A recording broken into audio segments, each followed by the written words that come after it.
Welcome to the bird media. నేను మీ పవన్ కృష్ణమూర్తి.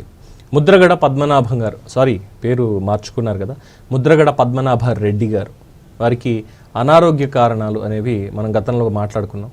వారి కుమార్తె క్రాంతి చేసినటువంటి సంచలన వ్యాఖ్యలు, నాన్నకి క్యాన్సర్ ఉంది, ఇంట్లో వాళ్ళు ఎవరు కూడా ఆయనకి సరైనటువంటి వైద్యం చేయించట్లేదు, చాలా ఇబ్బందికరంగా ఉంది పరిస్థితి అంటూ ఆవిడ ఆవేదన వెలుబుచ్చితే వెంటనే ఒక 2 రోజుల తర్వాత ఒక లెటర్ రిలీజ్ చేసి దాని తర్వాత మళ్ళీ మీడియాకి ఒక ప్రెస్ మీట్ అంటూ మొత్తానికి పెట్టి, నేను బాగానే ఉన్నా, నా కొడుకు హ్యాపీగా చూసుకుంటున్నాడు నన్ను, నాకు ఇక్కడ ఎటువంటి ఇబ్బంది లేదు, వాళ్ళకి మాకు ఎప్పుడో సంబంధ బాంధవ్యాలు తెగిపోయాయి, వాళ్ళు మా ఇంటికి రావద్దు, మేము వాళ్ళ ఇంటికి వెళ్ళాం అంటూ చాలా గట్టిగానే మాట్లాడినటువంటి వ్యక్తి, నాకు ఎలాంటి అనారోగ్యాలు లేవు, నేను చాలా ప్రశాంతంగా ఉన్నాను అని స్టేట్మెంట్ కూడా ఇచ్చారు. గతంలో మనం చూసాం. బట్ అయితే ఇవేవి వాస్తవం కాదు, ఇవి కేవలం పైకి కుక్డ్ అప్ స్టోరీస్, వండి వార్చినటువంటి కథలు మాత్రమే తప్ప వాస్తవాలు వేరేలా ఉన్నాయి అనేది తెలుస్తున్నటువంటి అంశం.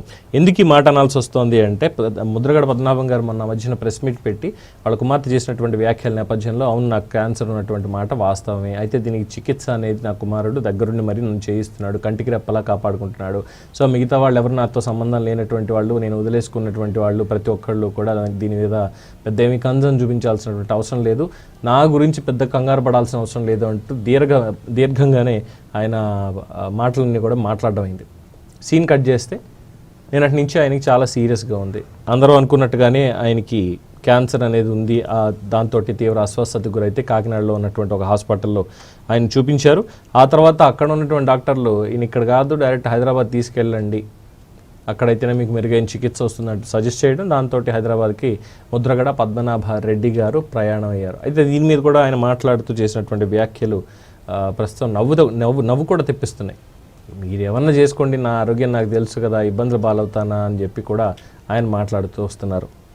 ఇక ఇలా చూసుకుంటే చాలా వరకు ఆయనకి అనారోగ్య సమస్యలే ఎక్కువగా చుట్టుముడుతున్నాయి ఇటీవల కాలంలో. మరి ఎప్పటికి కోలుకుంటారు, కోలుకుని యాక్టివ్గా వైఎస్ఆర్సీపీలో మళ్ళీ ఏమన్నా కీ రోల్ పోషించేటువంటి అవకాశం ఉందా, అది వేచి చూడాల్సిందే. దీని మీద మీ అభిప్రాయాన్ని కామెంట్స్ రూపంలో తెలియజేయండి. చూస్తూనే ఉండండి ది బర్డ్ మీడియా.